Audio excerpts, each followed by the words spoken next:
The reports that the federal government is shelving the idea of cattle colony it proposed to states as a solution to the incessant farmer-herdsman clashes and asking states to address the challenge of herdsmen by themselves has started generating worries as to whose responsibility it is, the state or the federal government. Now with us in the studio today is Comrade Ogenyi, the National Coordinator of the Coalition for Good Governance and Change Initiative. You're welcome, sir. Thank you. It's a pleasure. Delving right into the questions because we have a lot for you tonight. Yeah. How worrisome is it that the government is now telling states to take care of the farmers-headers clash in their own way? Yes, the states have outrightly rejected the government proposal of cattle colonies. So it is now incumbent on the federal government to also throw it back to the state. So if you know very well that the only solution to a particular crisis has already been proposed, and you decided to go against the solution, so what should the federal government do? This will bring us to the piece written by Reuben Abati, sometimes about 2 years ago, the spiritual side of the Aso Rock, that whatsoever idea that is conceived by the government that meant well for the interest of the people will view it from the opposite side. And that is what has been happening. Now, we talk about cattle colony. Although, well, we must also blame the Minister of Agriculture, who was not very sensitive in publicizing the idea of cattle colony before this outbreak of crisis. To this moment, the ministry is not able to educate Nigerians about the benefit of cattle colonies. Cattle colonies alone in Nigeria will provide about 250,000 jobs for Nigerians.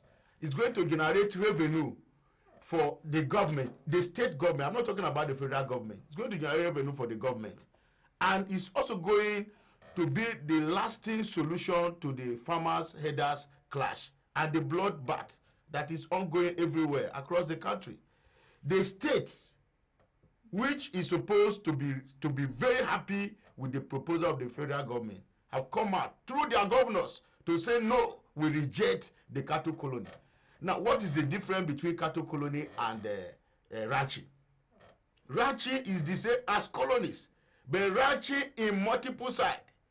Just like having a ranch or ranches in one area. For example, in Abuja, you said, okay, Kuje is going to be the ranching area. And if you have your cattle and you need to ranch, all the cattle rearers or breeders must go to Kuje to rear. Okay. It therefore means that all the ranches are going to be put in one place. It becomes a colony, just like the biological sciences, the animal colony. Thank you for that distinction between the both of them. Having highlighted the advantages of a cattle colony like you just did, yes, let's go back and look at the security situation delving around this point. Whose responsibility is it to take care and tackle the security menace? Yes, when we talk about responsibility, the security responsibility of government. Recently, people tend to paint President Muhammadu Buhari black simply because of this, the militias, herdsmen, and the farmers clash across the country.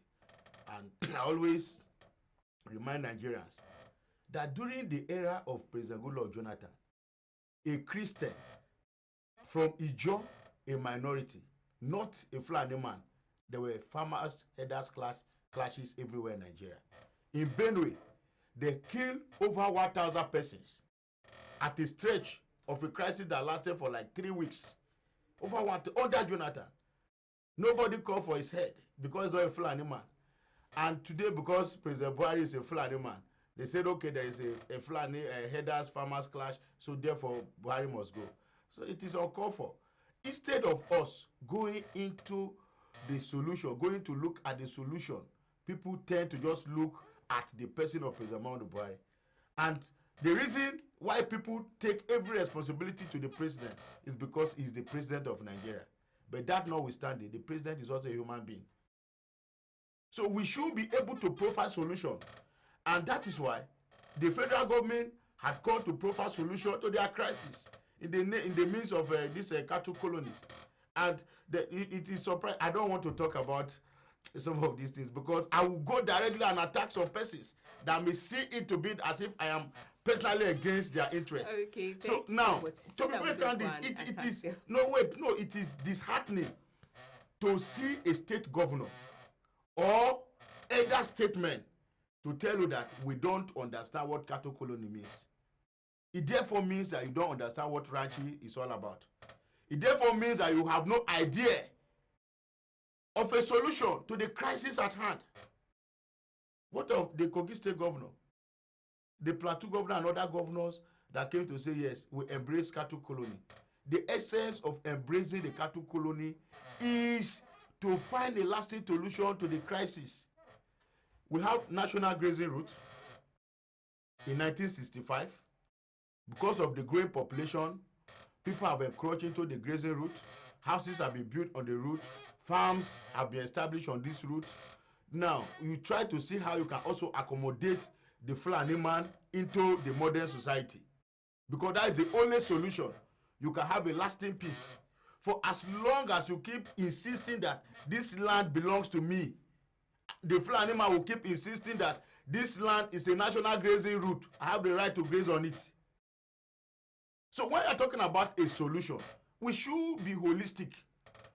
Bring out everything together, all your ideas, knowledge together, and see how we can go about it. Okay. Like in my state, let me tell you, in my state, in about 2 years ago, they killed over 500 persons in a crisis that lasts less than 1 week. 500 persons in Agatu were dead. I am telling you the truth. So the crisis is everywhere. Nobody is trying to shed away from the truth. But the state government must also be firm in finding a lasting solution to the crisis. Okay, now the federal government suggested cattle colonies as the only option.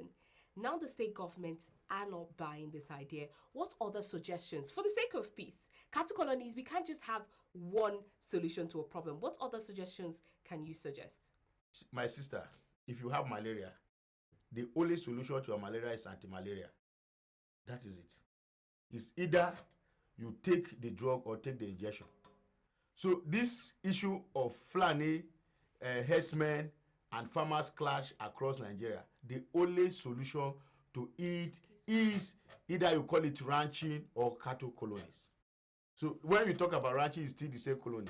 Ranch your animals in one place. And this is the area that we should also be looking at it. As government gives improved seedlings to farmers, they should also be able to accommodate the breeders in the government policy of agriculture. And I think that is the area the government has been able to put itself together by bringing about cattle colony or ranches in massive form. So the state governors have come to reject the colonies. That means they are rejecting ranching. You cannot tell me that you want a ranch and you are rejecting colony. You understand? It therefore means that even simple biological science of SS1, you do not understand it.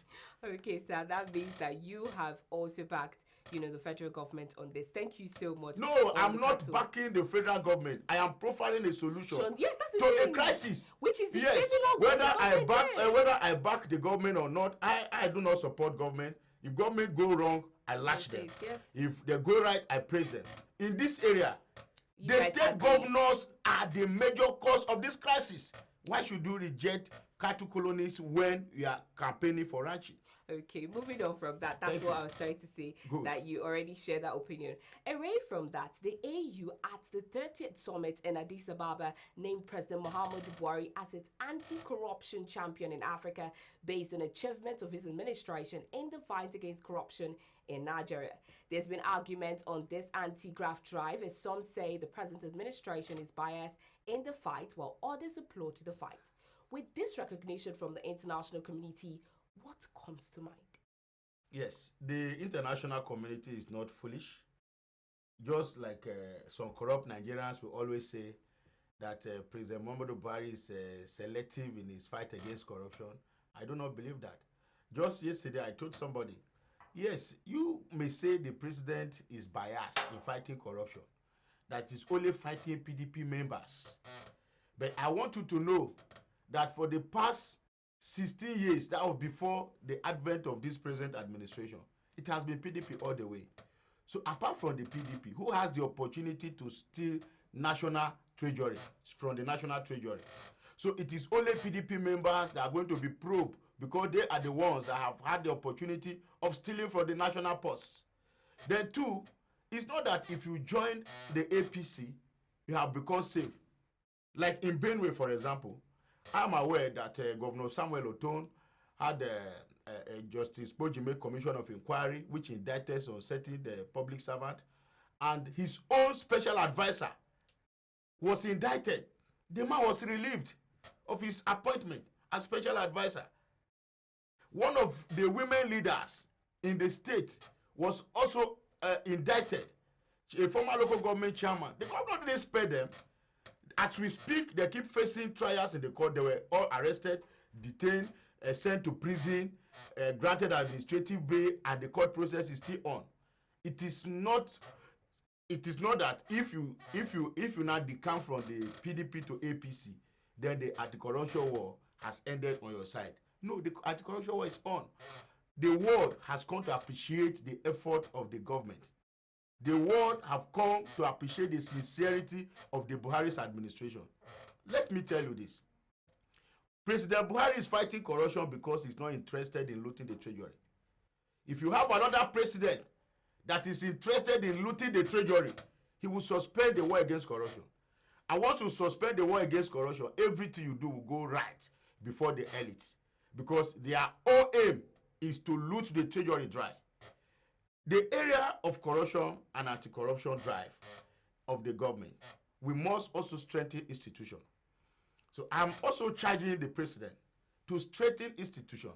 Like in the case of Abdulrasheed Mena, when after series of court judgment, the man was reinstated back into the civil service, the process that even removed him in the first instance was unfair because the SAC later read that you, A.A. Mena, haven't been absconded from work for 3 days is hereby dismissed, which is against the civil service rule. 3 days, 3 weeks is supposed to be a query. 3 months, you cannot be disengaged, finally. So having looked at all this, and the court granted the judgment, the government initiated the process, the advice from the Attorney General and the Minister of Justice to the Federal Civil Service Commission, through the head of service and the rest, and the Mena was reinstated. The man was not just reinstated, he was able to realize 1.3 trillion naira for the government upon his reinstatement, and also told Nigerians that there is 3 trillion naira stacked somewhere, that he, within 3 months, will be able to raise 1 trillion naira for the government, another 3 months, 1 trillion, another 3 months, 1 trillion. And up to this moment, the EFCC is still fighting against the man. The EFCC still declared he wanted. Went to court in Kaduna and said, no, we did not declare this man wanted. We had no warrant of arrest against him. And you come to the general light and declare him wanted. It therefore shows some lapses on the fight against corruption. Yes. Now, so that is some of the areas that some persons perceive to be critics of the government hinge on to say if the government is sincere about the fight against corruption. First, Mena should have been brought back and asked, where is this 3 trillion naira? Even if he should not be saddled with the responsibility of recovering them, let us know how to recover this money. Thank you for giving us that Advent example and assessing the anti-corruption of this federal government. Now let's move away from that. Looking at how the anti-graft agency, the EFCC, has been losing some cases in court with this corruption, like this example you stated. Yes. Give us more suggestions on the way forward from this. The major aspect of corruption fight in Nigeria is not the media hype. Today you arrest somebody, just like the former SGF, Babachi David Lawa, who was relieved of his appointment based on Senate recommendation, which we know very well was myopic and biased, because the issue of the Senate against Babachi was not actually because of the PINI, that is Presidential Initiative on the Northeast. It was not on that. It was on the basis that the former SGF, while holding power in office, said that constituency project will not be implemented in full. And therefore, some senators got angry with him. That is where they started building up, the build up to his removal. And haven't seconded to the suggestion of the Senate or the pressure from the Senate and remove the SGF.